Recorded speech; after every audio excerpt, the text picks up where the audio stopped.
All right, good morning. We are going to get started at 8 on the dot because we have got a lot to cover today, and I want to try and leave some time for Q&A at the end. So if we start late, then I know myself and I won't leave time for Q&A. So welcome. Thank you all for coming. Feel free to come in and grab a seat. So really this is an exciting time for me because I get to work with the seniors in the fall, as you all know, as they're working on their college applications. And then this is the time of year when I get to turn and I get to start working with the rising juniors, which is yourself, and the rising seniors. So my goal for our presentation today is really to start with academics. And I've intentionally named the presentation Academic and College Advising. The most important thing for you all to be doing in junior year is setting yourselves up for success academically. So I want to start with that. I want to talk through what the junior year should look like, why it's so important from an academic standpoint through the lens of college advising. But then I do also want to turn and talk about college because I know oftentimes that's one of the big questions is what's ahead for the college process? What does that look like? And so we'll cover some of those FAQs, and then like I said, I'd love to leave time for Q&A at the end. So starting off with junior year courses. Junior year is the most critical year from a college admission standpoint, and the reason for that is it is the final complete year that colleges will have to look at when they're evaluating your application. So senior year does still matter. Sometimes students are like, it doesn't matter. I don't have to take any classes. Do I have to show up for my classes? You do, for more reasons than just college. Come on in, there's seats up front. But it's also important from a college standpoint that you stay plugged in your senior year. That said, junior year really is the most critical because you have that complete picture. I will be sending initial transcripts to colleges as well before senior courses are recorded. So your GPA for college will be, your initial GPA will be your 9th, 10th, and 11th grade GPA, right? Because we're sending those transcripts to colleges in the fall before first semester is over. So that's the other reason it's important, is it's the last opportunity that you have to impact your GPA positively or negatively before the college process begins. I do send colleges an updated transcript halfway through senior year, so they do get to see those first semester courses, and that is not optional. Some of the seniors like to say, do you have to send those? I do. So they will get a picture of that, but really that first transcript is a really critical piece of the process. So that's why we're going to dwell here, because of the importance of the academics in junior year. So I want to show you all this chart because Bear Creek made some changes to the graduation requirements. Now it's been a couple years, but I still think this is important because it's instructive about some important philosophical decisions that Bear Creek made that really do relate especially to juniors and seniors. So if we look at the graduation requirements for the class of, this was for many, many years before that, but I grabbed this with our last class, which was the class of the 23-24 school year, so graduating class of 2024, and then this is everyone else, so yourself included. What do you see as the differences between, there's a few, so what do you all see? What are the changes in the requirements? Shout out some, or I'll call on someone. Just fewer credits. Yeah, fewer credits, right? So it used to be 27 credits to graduate. Now it's 24. What else? Was there a hand in the back? I don't think you get credits for capstone anymore. Capstone. So you do still get credits for capstone, but it's categorized differently. So it's included in this Christian studies, and then the senior capstone is an additional credit. So, but yes, we have changed how we categorize it. Yeah. You need less language credits. Yeah, so we went from 3 language to 2 language. What else? Yeah, in the back. English and history credits went down. Yeah, so we're at 4 credits and 4 credits over here, 4.5 and 4.5 over there. Anything else? I have a question. What's the difference between Science 2 and science and mathematics to it, mathematics. Like, is that just a typo or? This is just because this was the old version. Oh, Yeah, okay. yeah. Yep. Good question. Anything else? So we've talked about things reducing. Does anything increase? The additional goes up by 0.5. Uh-huh. Yeah, so you need some more additional credits, right? So why did Bear Creek make this change? Did we make this change because we want students to take less classes? Do you think that's the case? Probably not, right? So the reason that Bear Creek made this change is because we wanted to allow students more flexibility in the types of courses that they take, right? So these requirements are very prescriptive, right? And so as a result, students that maybe wanted to double up on language, or they wanted to take 2 art classes, or they're like, I love band, but I've done band my whole high school experience. I'd also love to try fine art. Well, they used to have to give up band to do that, right? So this schedule allows for more flexibility so that students can lean in to areas of academic passion and academic interest. And so that really comes into play starting junior year. There's some of that freshman, sophomore year, and Mrs. Promo in the back has done an amazing job advising you all on course selection. But junior year, because of the way the credits work, is really when students can start to specialize their schedule, and schedules look very different for students starting junior year and then into senior year as well. So Bear Creek didn't make this change because we want you to do less. We made this change because we want students to have more flexibility over how they tailor their high school experience in a college prep environment, but towards their interests and their goals, which is really exciting. And so I would encourage you, as you think ahead to your junior year classes, really be asking yourself that question. What am I passionate about? Yes, I have to complete the graduation requirements, but where do I want to lean in? What are the subjects that I want to spend more time with? And how can I build my schedule in a way that allows me to do that? So that said, we are going to talk prescriptively for a minute after I talked about all that flexibility, because there are some things that are more prescriptive. And this, again, this is sort of the general junior year schedule. This is why individual advising is so important. This is general, but you may come into my office and you may end up with a schedule that looks different, very different than these requirements. So that's why it's important. Come in, meet with me, have that one-on-one advising appointment. We can take the overview and we can modify it towards your particular goals and interests. But if someone asked me just, what does the average junior year at Bear Creek look like? This would be my answer. So for math, it's going to be the next course in your progression, right? So that could be Algebra 2, that could be pre-calculus, that could be calculus, AP calculus, that could be AP statistics, right? There's a lot of options, especially as you get into the higher levels of math. Students also do not necessarily have to take a math class their junior year. So if that's something, if math is not your passion, let's talk. Don't just not sign up for math. Let's have the conversation. But generally by junior year, most students have completed their math requirement because you get those credits through middle school as well for high school level math. In terms of science, most students will take a biology class their junior year because most students take physics freshman year, chemistry sophomore year, and biology is a graduation requirement for students. So the 3 options are AP Biology, Biomedicine, and Marine Biology. Which of those options is best for you might be self-evident. Like if you're super passionate about the medical field, you probably want to sign up for biomedicine. But maybe not. Maybe you want to sign up for AP Bio, or maybe you're really also interested in marine life. So those are the types of things that we'll work through on one-on-one advising.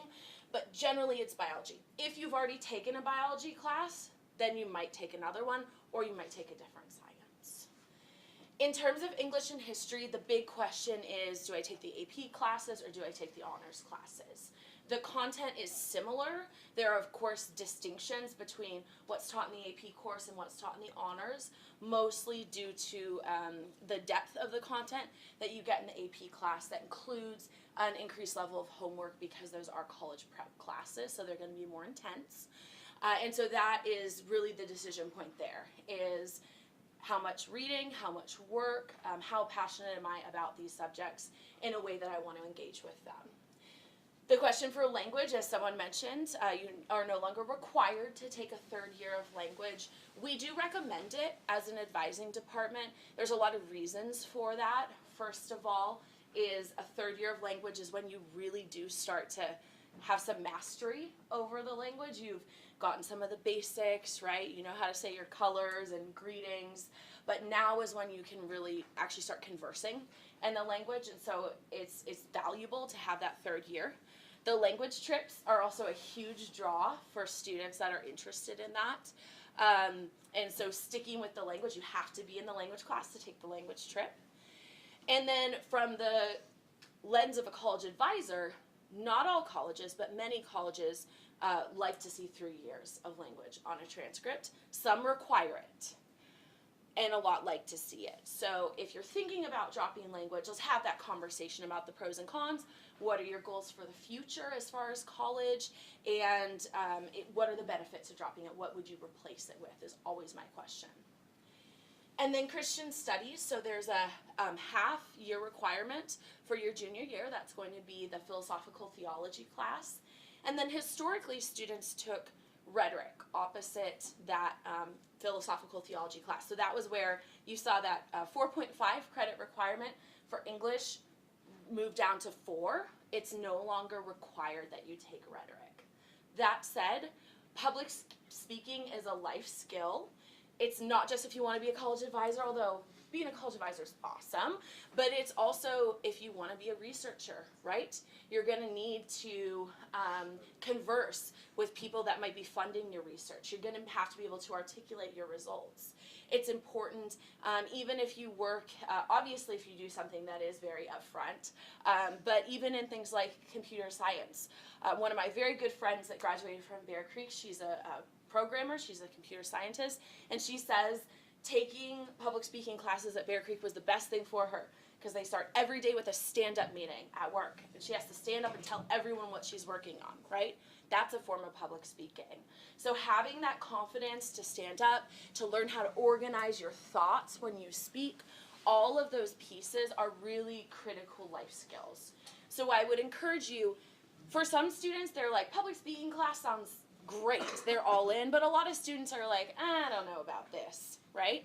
But I would encourage you to think about the benefits of that rhetoric class long term. If you end up not wanting to take it, that's okay, it's not required, but I at least want us to have the conversation weighing those pros and cons because there are a lot of benefits to taking that rhetoric course. And so again, that's here. I hope you all appreciate my literary reference there. And then electives. There are lots of options for electives, as you all know. So there's fine arts electives, performing arts, digital arts. We are having the musical next year. I do know what it is, but I've been sworn to secrecy, so don't ask me that question during Q&A. You will not trick me into revealing it. But that's a super exciting opportunity, right, for students that are excited and interested in the musical. They can be on stage or working the technical theater side of things. We also have strength training. We have psychology, which is available to juniors and seniors, so you have the option to take that class. So there's a lot of opportunities in the elective space, and this is another area where you really want to personalize it towards your passions and interests, right?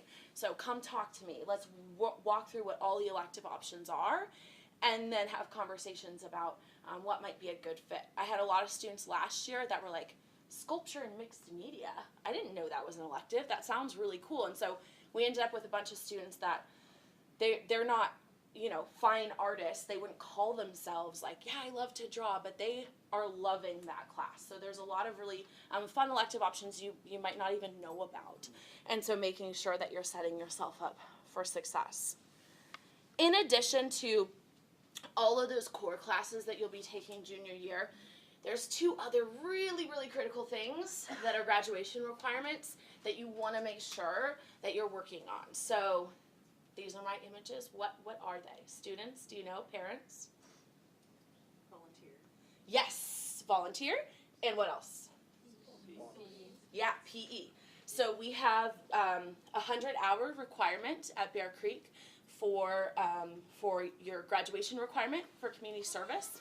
And then we have a credit and a half required for PE. So these are additional graduation requirements, and there's a reason for them, right? We believe as a Christian school in nurturing the entire student. That's why we have Christian studies classes, etc. And part of that is also being called to serve, and also the importance of that physical activity and keeping our body healthy and active. The way that you achieve these requirements is flexible. We offer a lot of community service opportunities here at school. I get this question, I actually got it just 2 nights ago from a parent who was like, my kid says there's no volunteer opportunities at Bear Creek. And I said, there are, I promise you, but maybe they haven't seen how to find those opportunities. And so if your child is struggling, and students, if you're struggling to understand, like, how can I get service hours? I promise you, there's a lot you can do at Bear Creek. There's a lot of great things. If you're not squeamish, we have a blood drive coming up, so you can donate blood, and that will get you community service hours. But if that is not your thing, there's also a lot of other ways that you can get hours here at Bear Creek. You also do not have to get those hours at Bear Creek, right? So you can achieve those hours by working with your church, working with a local nonprofit. If there's a cause or an organization that is really close to your heart, then you can get all those hours through that. It doesn't have to be through Bear Creek. But if you are dragging your feet on community service or dragging your feet on logging your hours, maybe you've done a bunch of hours, but you haven't actually logged any of them in Mobile Serve, now is the time to do it, because you could have spent 4,000 hours volunteering, but if it's not logged, unfortunately, we can't give you credit for it, right? So it's super, super important that you're consistent with that. And then same thing for PE, that physical education requirement.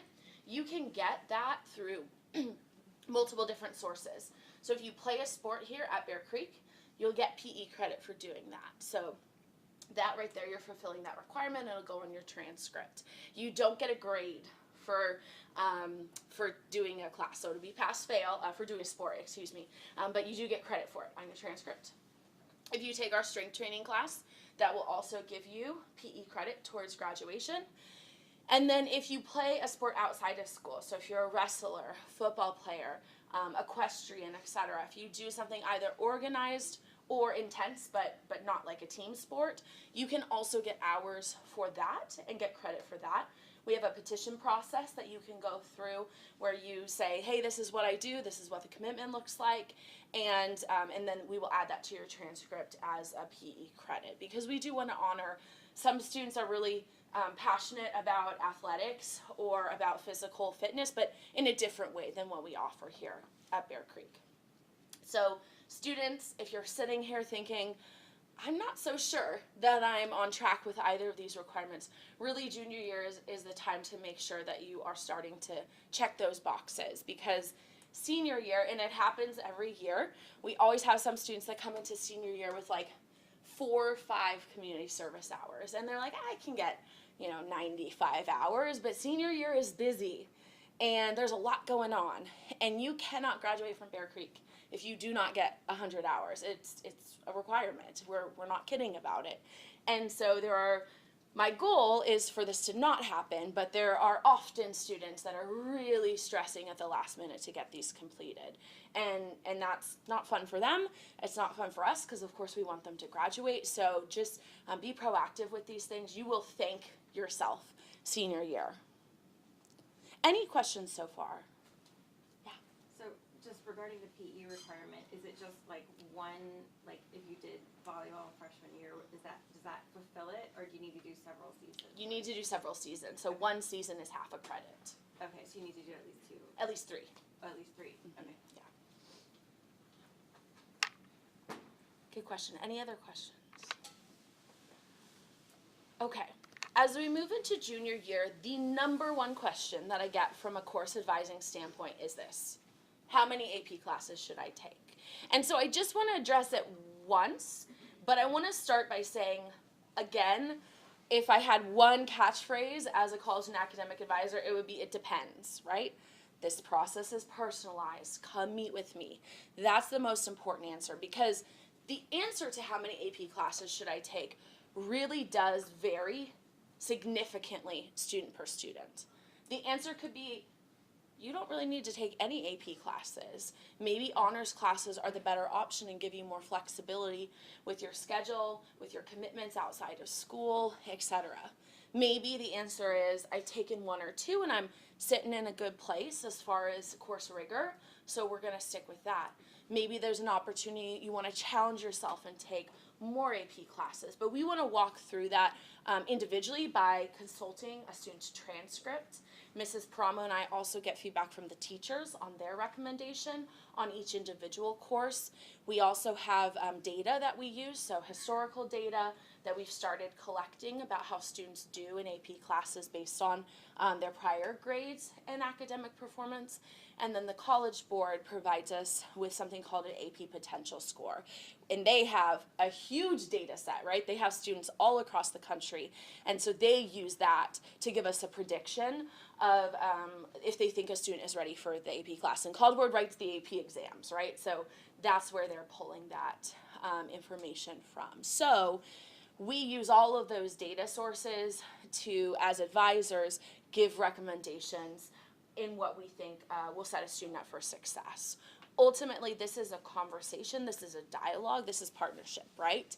So we want to make sure we're having that conversation about what are your interests, what are your goals, what's our recommendation, and then ultimately land on something that feels supportive for you all as students, allows you to challenge yourself, but also sets you up for success your junior year. And so that's really the important principle here, is this balance point between course rigor and GPA. And I was talking about this a couple nights ago at a presentation I was giving, which is a lot of students, they think GPA is the most important thing from a college perspective. I have to have the perfect GPA if I'm going to get into any college anywhere. Sometimes students say that to me, and I say, you know that's not true. But it's not true. A college would much rather see that a student has challenged themselves versus guarding their perfect GPA. So if you're saying things like, oh, I'm going to drop classes because I'm worried that I'm not going to, do well in that class, so what's the minimum requirements I can take junior year so I can keep my GPA up, right?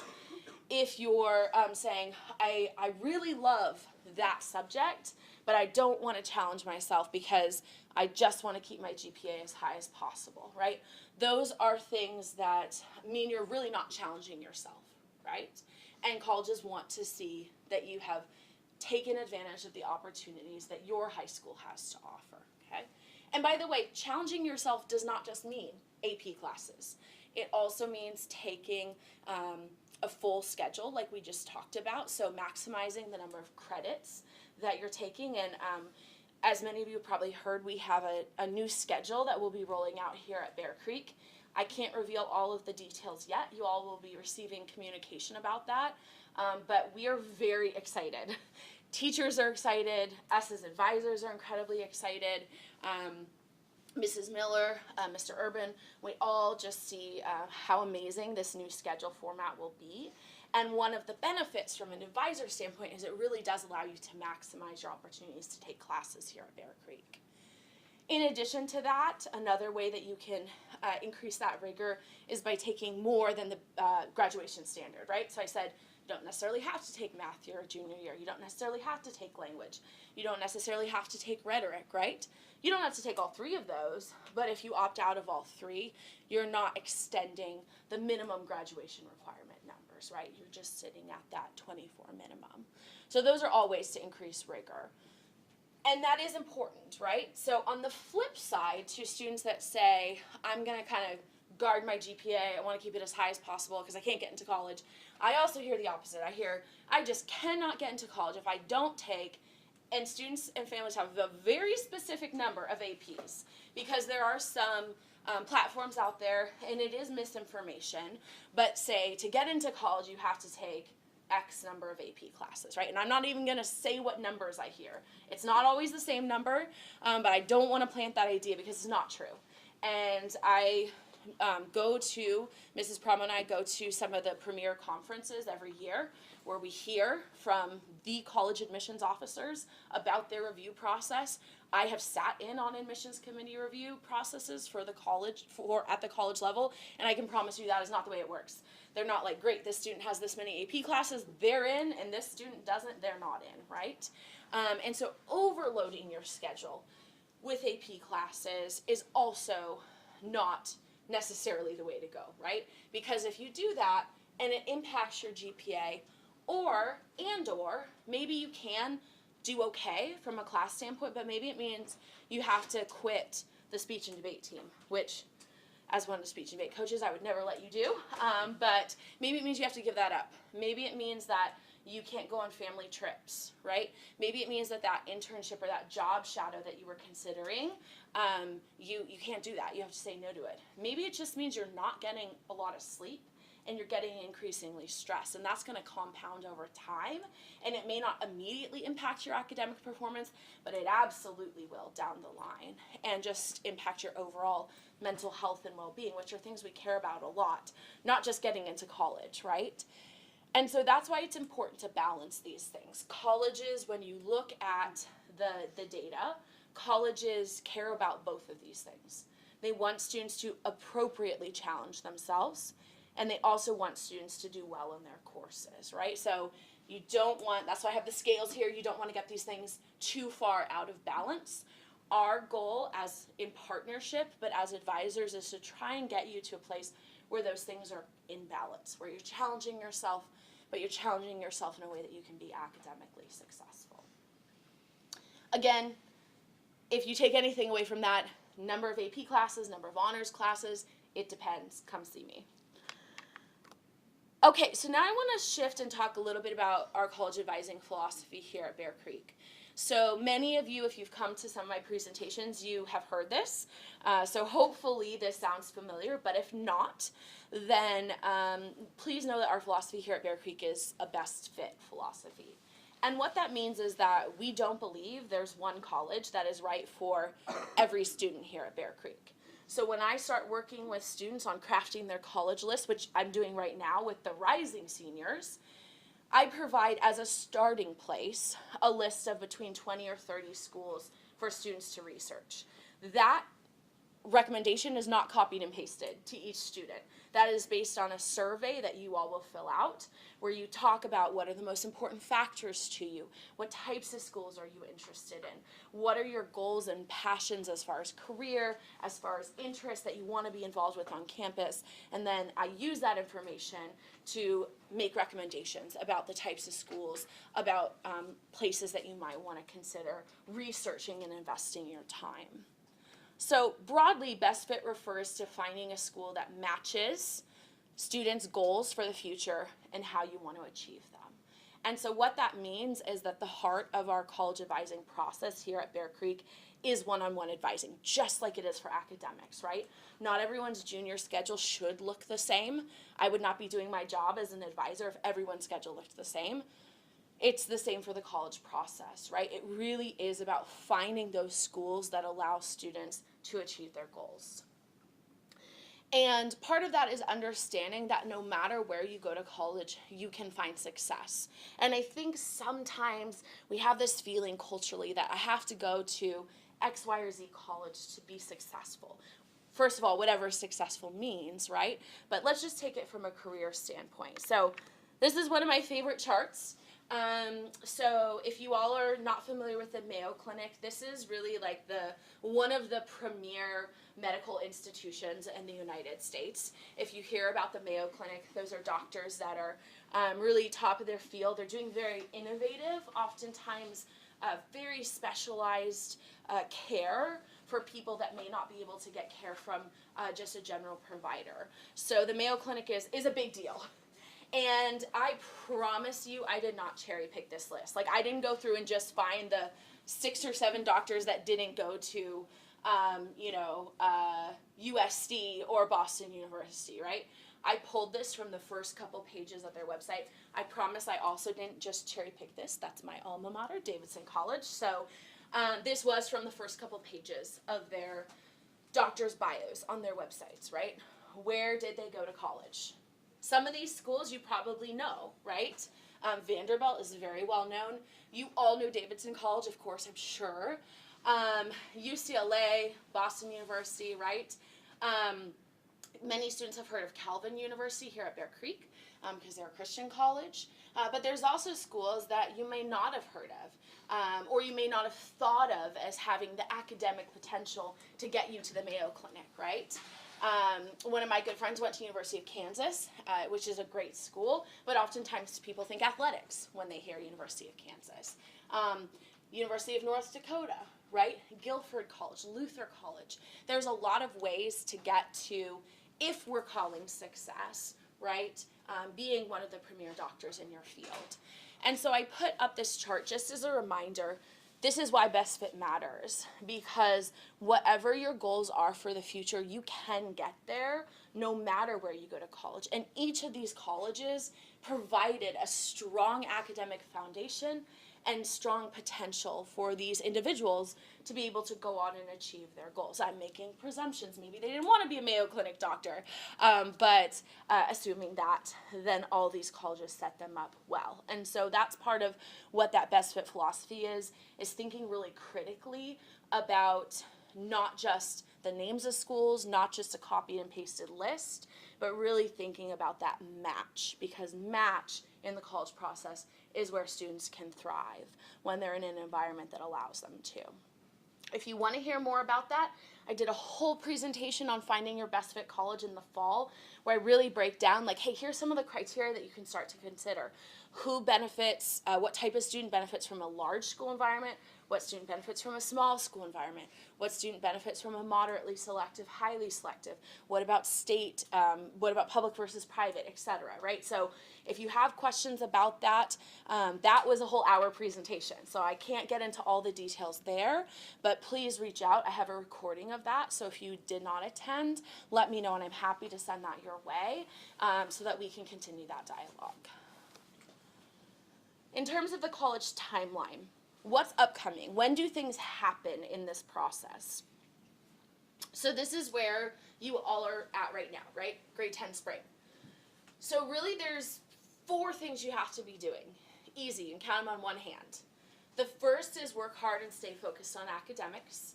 Even though junior year is the most important, that doesn't mean sophomore year is unimportant, right? It's also really important that you continue investing in activities and areas of interest. We've been talking a lot today about the academic advising side of things, but from a college advising standpoint, it's super important to remember that rigor and GPA, those 2 important academic factors, both of those also are not the only important factor in a college decision, right? Colleges want to understand what students will be like in the classroom, but also how they'll contribute outside of the classroom. So thinking about ways in which you can invest in whatever your passions are, whatever your interests are, is really valuable. And now is the time to do that, right? So that you're setting that foundation for your junior year, because sometimes students, they're like, okay, I'm a senior, now I'm going to sign up for clubs. Now I'm going to sign up for sport, and that's awesome. I encourage you to do that. But from a college advising standpoint, colleges are going to look at that and they're going to go, this student didn't do anything until the fall of their senior year. Maybe they're doing that just so they can add things to their college application, right? So colleges want to see meaningful commitment, not last-minute commitment to different activities. And then being thoughtful about summer plans is super important. Students, Mrs. Promo and I put out a post a couple weeks ago now about the importance of summer plans in teams. If you have not seen that post yet, it's under the College and Academic Advising team, which you all are members of. You're all in our class. And I would encourage you to look at that. That includes links to different opportunities and helps you start thinking about what sorts of things can you do to have a productive summer. That is intentionally vague. Just be thoughtful about summer plans, because what that looks like for each individual student and family really does vary as well. Parents, we have a newsletter coming out in just about a week and a half that also includes a lot of that information for you all to understand what the goals are for the summer, what are some options in terms of how students can be utilizing their summer. And then the last thing that you can be doing, and I would recommend you do right now, is schedule that one-on-one advising appointment with myself. Again, parents, that email will have the bookings link so you can schedule a meeting. But we have started with the students because as rising juniors, students, you all need to be taking an increased level of responsibility and ownership over your college and academic process, right? You all are maturing into young adults. You're not there yet, but we really want you to be taking the initiative. So students, you all have had access to that link since Christmas break, right? I posted that in a couple different teams in a couple different places. And you all are lucky. I make the juniors fill out that giant survey I was talking about before they can even schedule a meeting. I just gave you guys the link, so say thank you. And remember that next year when I make you fill out the survey. So please schedule a meeting. It's really important that we talk about your junior year schedule and also look ahead to how that impacts your senior year plans, right? We'll talk through your activities, we'll talk through your summer plans, all of those pieces, so we can have a more tailored conversation. Parents, you all are welcome and encouraged and invited to attend those meetings, right? So please feel free to come. This is a partnership, right? We're all here to help support each of the students. But I also know families have different philosophies around that. Some families, some parents want to be really involved, and some parents are like, go for it. You talk to Miss Gummel-Kaiwitz and then tell me about it at dinner that night. So that's up to you all as a family. Also, some parents prefer to meet with me separately from their kids, and if that's your preference as well, that's also fine. You all have access to that bookings link. You can get that link from your kids currently, and then like I said, it'll be coming out in the February newsletter as well. So you all will get access to that information. But students, again, I would encourage you to take that initiative, start that process. Parents, that said, you all know your kids, and if they're the type that needs a little push and a little nudge, that's okay too, right? We're here to help support that growth. In addition, if I were to give you one bonus thing to be working on, I would really encourage you to look at the self-discovery section on Naviance.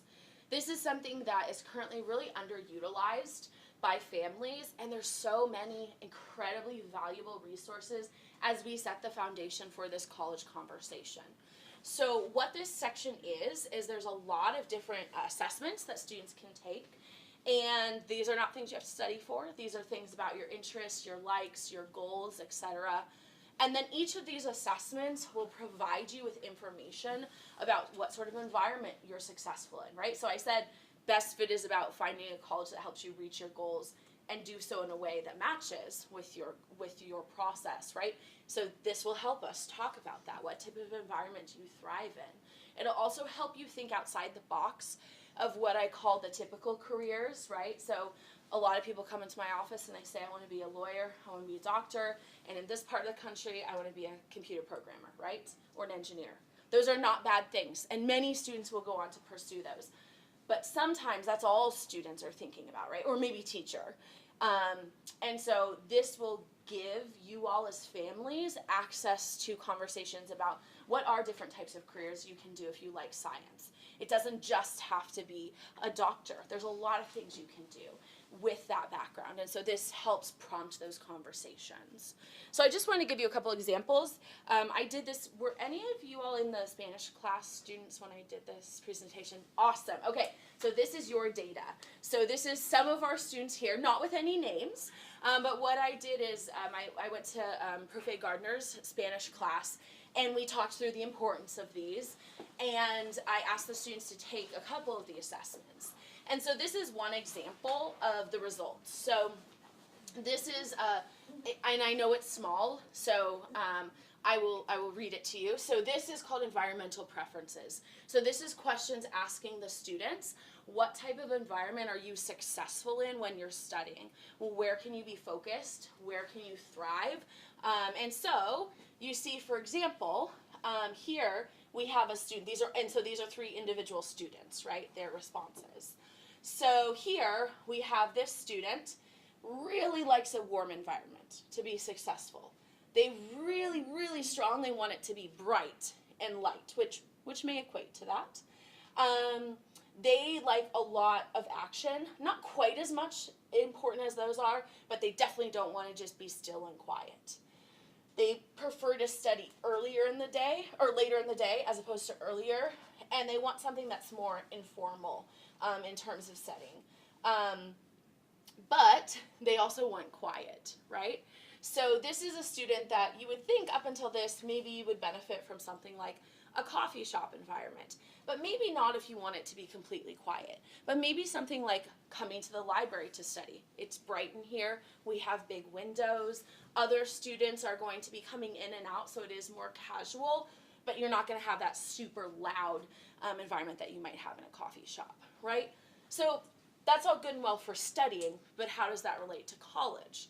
Well, we have some indicators on maybe what type of location the student is looking for. Now, I know this means warm as in the temperature of the room, right? But oftentimes students that like to be warm like warm climates outside as well. And this is a student, right, that is looking for a college environment that allows them some flexibility, right? Allows them that energetic environment. Up here, we have two different students, right? And so understanding what you like in terms of studying can help you with college. It can also help you with career. So we talk about this, and I talked about this in the Spanish class. If you are a student, like this student here in the middle, that likes quiet, right? You are not going to be a good college advisor. I'm constantly interrupted, right? It's never quiet in my office, right? People are constantly coming in and out. So this is maybe you want an environment where you can be sitting by yourself doing work. So maybe something like, if we're talking in the school setting, our registrar role, right? Mr. Willard spends a lot of time working with data, a lot of time taking in intake and information, but doing so in a pretty uninterrupted setting until I pop into his office and drive him crazy. So knowing what type of setting you thrive in academically will also help you think about what type of career environment you would thrive in. One of the other things that the Naviance tools do is these career clusters. These are really cool. So instead of just saying you should be a doctor or you should be a lawyer, what they do is based on how students respond, they come up with these career clusters. So this student had high scores across these three criteria. So arts, audiovisual technology and communications, hospitality and tourism, human services, right? And so then the next step, and parents, this is where you all come in, and students, you all that were in the Spanish class, you know this because I made you do it, is they said, okay, well, what are jobs that are in these areas? And oftentimes it's challenging, right? Students, you all had a couple, some classes had more ideas than others, but a lot of times it was like, well, I guess you could be a tour guide, right? There's so many things you can do if you love hospitality and tourism, if you love that interaction with people, if you love that engagement. So this is not meant to be prescriptive. In fact, it's meant to be broad. And then there's a lot of great conversations that can happen there as a family about, well, what are some jobs? What are some fields where these skills, where these passions and interests could allow you to explore these fields? So take some time with those Naviance self-discovery tools. They can be taken multiple times, so if you take them now and you want to reevaluate where you're at in a couple years' time as you're going into senior year, you can retake them. But really, this all comes back to the idea of how can I learn more about my strengths and my career matches, right? And so all of these things that you all are working on and working towards can help you with that. So we're still in timeline. So grade 11 fall, your goal is to work hard, stay focused, continue investing in activities, attend college visits and events at Bear Creek, and attend college advising events specifically to learn about the process. These last two, actually, this is important, the college advising events, but probably the most important thing is attending those college visits. Students, if you've already attended when colleges come to Bear Creek in the fall, good job. If you haven't yet, that's okay too, but junior year is the time you want to be doing it. So I normally say to freshmen and sophomores, you can aim for, if you want to go to them, around 6, 3 colleges you don't know, and 3 colleges you do know if you want to go and learn about those. For junior year, I would increase that number. I'd say really you should be looking at going to really more like 8 to 10 of these visits, because this is a great opportunity for you to learn about colleges, and don't just go to the ones you know, right? Because then you're not learning anything new. Go to a visit of a college you've never heard of before, or a few. And then grade 11 spring is when the college process really starts to kick into high gear.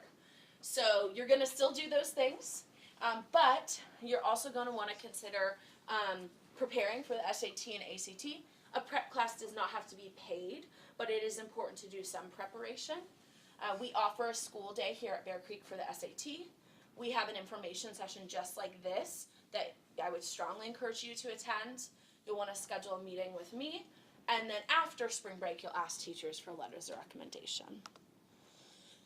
And of course, in that meeting, we'll go much more in depth into that, right? I'm just giving you the overview right now. So grade 12 is when the application process really starts actually happening. So you're actually applying to colleges starting in the fall. So over the summer, you're beginning the application process. You're starting to craft, completing your college list. You're editing college essays with my support. In the fall, you're completing your applications and you're completing financial aid documents. And then in the spring, you're going to receive your college decisions by April 1st. Why they pick April Fool's Day, I'll never understand. And then you make your final college decision by May 1st. That's National College Decision Day. So that's the date when almost every student, with a few exceptions, will be making their final college decision by. And again, all of this stuff, I realize this is a snapshot, right? But next year in this meeting, we will be covering all of this much more in depth, right? Okay, so before I turn it over to Q&A from all of you, I want to answer some of the questions that I normally get at these presentations. So we can just start by answering those, because normally if I don't answer them in an FAQ, I end up getting them. So we'll go through those, but then I will turn it over for more general Q&A. So what do colleges look for in an application, right? This is one of the #1 questions that I get. And the answer is it's not standardized, right? Every college has a different way of evaluating applications depending upon their institution. For some colleges that are really big, really all they're looking at is a GPA cutoff, right? So at WSU, if you're a Washington resident, if you have a certain GPA, you're automatically admitted. You still have to apply, you still have to submit the application, but as long as you submit the application, as long as you don't have any major disciplinary action, you're automatically in, right? They're a huge school, so they can do that. They can cut things off just by GPA. That's more rare. Most schools have a more holistic process where they're evaluating academics in terms of rigor and in terms of success, and then they're also evaluating things like character qualities, work experience, volunteer experience, community contributions, talent and strengths, right? All of those pieces. So it varies, but it really is tied to a college's individual mission and what they're looking for in their students. So it's not prescriptive. What can I do to increase my chances of being accepted to insert whatever the name of the college is that you're thinking of? And the reality of that is we can do some things, but we can't force the college to accept you, right? Although sometimes parents want to. There is no way to do that. And so really the best thing, students, you can be doing is setting yourself up for success by working hard, by investing in your classes and community, right? What you can do is you can present to the colleges, this is who I am, this is what I love to study, what I love to do, and then hopefully you've looked for colleges that align with that, right? And that alignment is really resonant to colleges as well. So just one example of that is St. Olaf is a college that has a really vibrant music program. So students that are interested in music, that have a lot of music opportunities and engagement on their application, right? That's going to stand out to St. Olaf because that's something that they prioritize as a college, is investing in those music programs. That doesn't mean another college is not going to care about that, but that's a great example of alignment between a student's passions and a college's mission. Will colleges understand the rigor of Bear Creek? Yes. Okay, moving on. No, I'm kidding. Yes, they will, but how can I say that, right? There's a few ways. First of all, I send them a school profile every year. You all have access to the school profile. It's not a hidden secret document. It's on the website, on the college advising page, so you're more than welcome to look at it and see the information that we provide. Colleges understand how to read that in the context of their review process, right? So they understand what that data about AP percentages in terms of what percentage of our students that take the class take the exam. That's super important. What our grade distribution looks like. All of that information, colleges understand how to parse that. In addition, though, one of the fortunate things about Bear Creek is that we are a small enough school that I write every student a letter of recommendation in addition to the teacher letters. My letter of recommendation is about contextualizing a student within our program and within the opportunities that they've been provided here at Bear Creek. Sometimes students panic. They're like, I'm not even sure you know my name. I probably do, but if I don't, come meet with me. Let me get to know you, right? Because the more I know you, the better letter I can write. That said, students, though, I want to reassure you, this letter is not where I'm going to be talking about how engaged you are in classes, all of those pieces. This is a much more informative letter for the colleges, and so it doesn't predicate that I've, spent hours and hours watching you and observing you in the classroom. But I do try and pop into classes. I try and go to events. I try and go to sports games, theater productions, music events, etc., to get a sense of the things you all do. And getting to know you won't hurt, certainly won't hurt, but is not a requirement for that letter. But that letter helps contextualize each student's individual journey here. Should I take standardized testing? This one is really a short answer right now, which is yes. You all have probably been hearing a lot about the landscape of test optional admissions in college. Because you all are just going to be rising juniors, so you have 2 years until you're actually going to be applying to colleges. The reality is we don't know yet what that's going to fully look like in terms of colleges. Some colleges may go back to requiring testing, many already are. And so for now, it's really important that you take standardized testing seriously. At the end of the day, you may not need it, but it's way better to have it and not need it than need it and not have it, right? So for now, you really do want to take those SAT and ACT and pre-SAT tests seriously. Additionally, the data shows, and I don't have time to go into it all in depth, but the data does show that who test optional admissions generally benefits is students from under-resourced schools. And Bear Creek is not an under-resourced school. So generally, even if the landscape stays test optional, my answer still wouldn't change, which is you want to take it seriously. At the end of the day, you may or may not send your scores, but it's better to have those as an option to send so that we can make that a part of the process and a part of the dialogue. Parents, this is the number one question I get from parents, which is how can I support my child during this process? And really the answer is thank you for being here today. This is a huge part of it. Everything that we've talked about in terms of those conversations you can have as a family, showing up for advising, engaging with the process. That's the best thing that you can be doing is listen, ask questions, because ultimately this really is a partnership. Okay, so right now, again, this is the two things that you should be working on. Continuing to invest in your classes and continuing to invest in your activities, whatever those may be. And then the last thing is you can ask the question, what college is a good fit for me? Attend at least 6, but as I said, I would challenge you to attend more. So here's just some helpful reminders about the importance of keeping this academic and college process in your lane.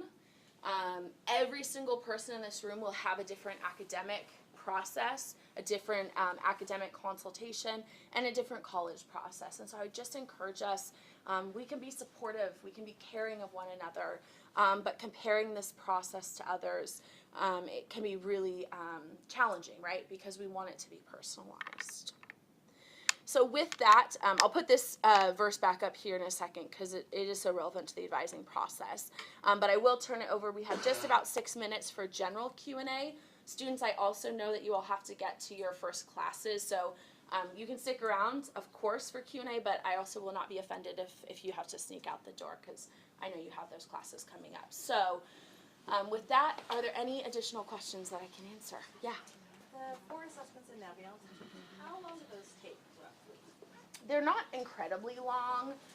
So I'd say, I mean, probably no more than like 20 minutes to take those assessments. Yeah, good question.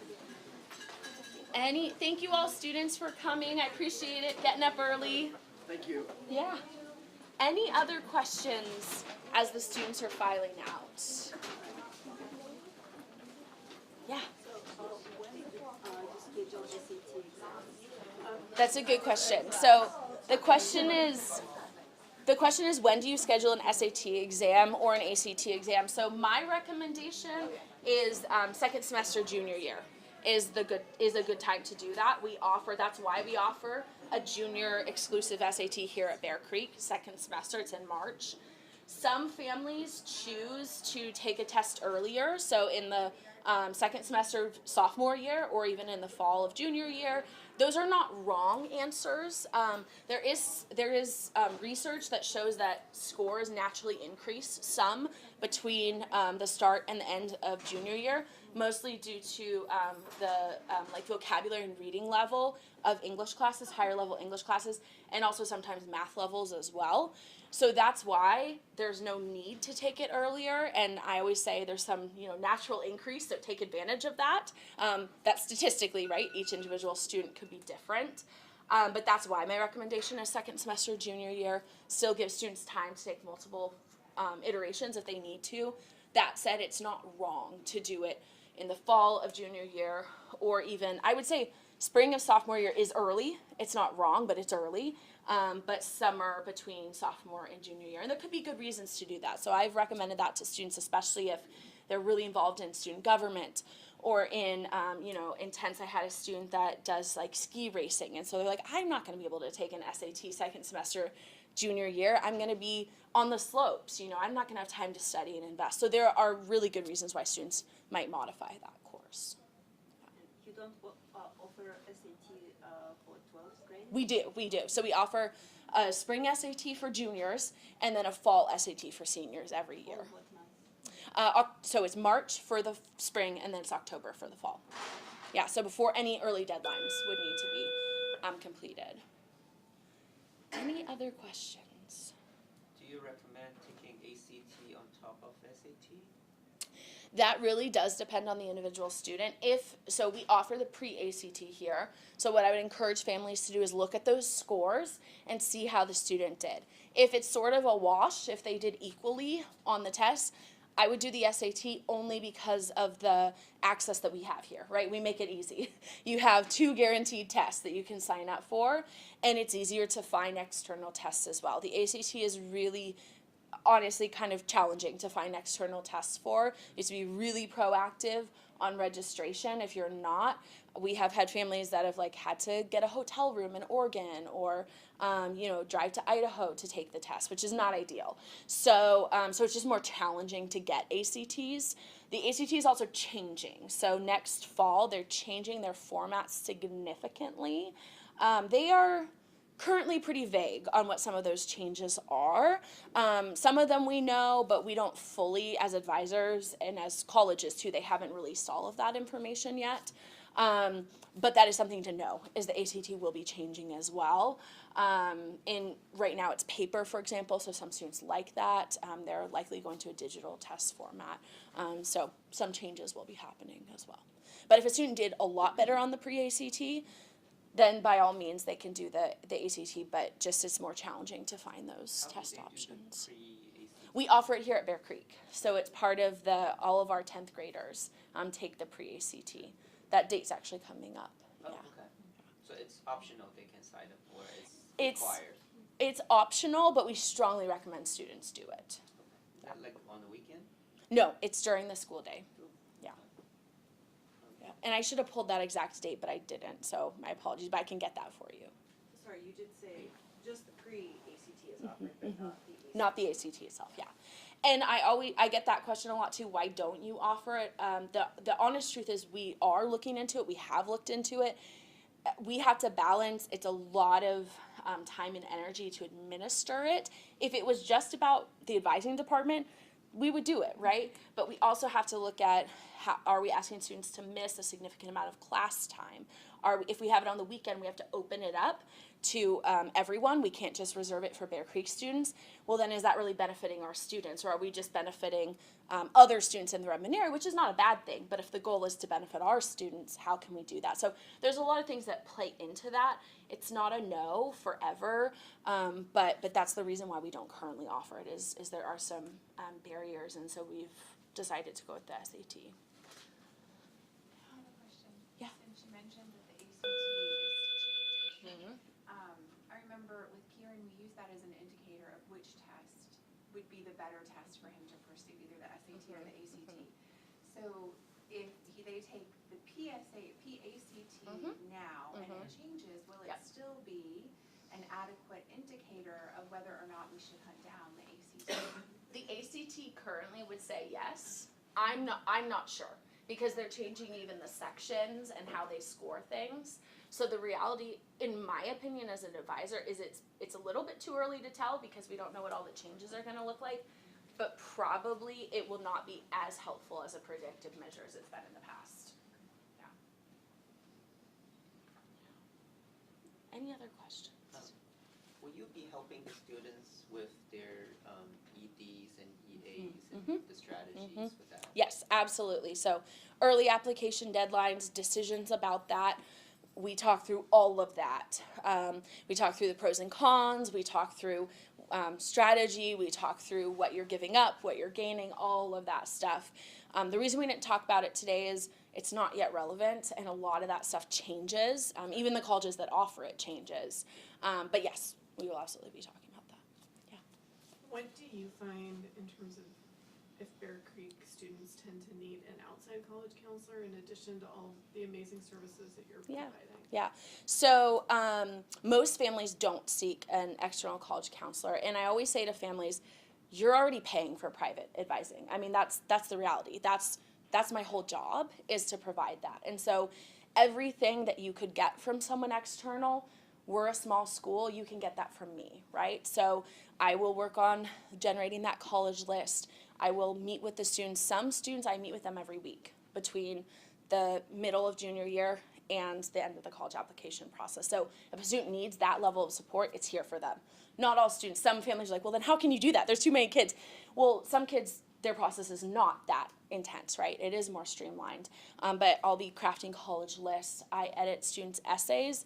If they want me to, I help them brainstorm essays. I review their common application, all of those things. The benefit, too, of working more directly within the Bear Creek ecosystem is I know Bear Creek's program. So even from like a academic advising standpoint, there could be someone that's a great external advisor, but they may not understand Bear Creek's system and how we do course selection, what our college philosophy is. And so sometimes families will be getting very different advice internally and externally, and so that can be a challenge to parse through that information. And then the last thing is just the reality of, if you work with me, I get to know you better. And I write every kid a letter, and no matter if I've met that kid 30 times or once, I still am going to write them a advocate, a letter that advocates for them, that advocates for their success. But there is just some reality of, if I know them better, I can speak to who they are better. So if you're working with someone externally, often what that means is I don't really meet with you. I don't get to know you. I don't get to know your goals, your interests. And so that can be a challenge. So most of our families don't. We do have some families, absolutely, that work with external advisors. And if that's the decision that your family makes, we support that in the sense of, this is all a partnership. This is all about the student finding success, finding those best fit colleges, being supported through the process. And so if you decide for whatever reason that that's the route you want to go as a family, I just encourage you to be upfront with me, so I know that there's different sources of information, so we can talk about that of like, hey, did they say this? Okay, I'm saying this. Let's talk about the difference. Or, yeah, we're all on the same page. That's great. But just be upfront about it, so that we can all work as a team together. So that's a long answer to a short question, but I hope that helps provide some context. Yeah. any final questions? I know we're over time, so I will, I'll hang around for a couple more minutes if you all have additional questions. But I want to thank you all. We completely packed out the library, so I'm really grateful for you all taking the time to come here. And thank you also to your kids for waking up early on a Wednesday to come and learn. So I look forward to this process, you all, and thank you for your time this morning. Thank you.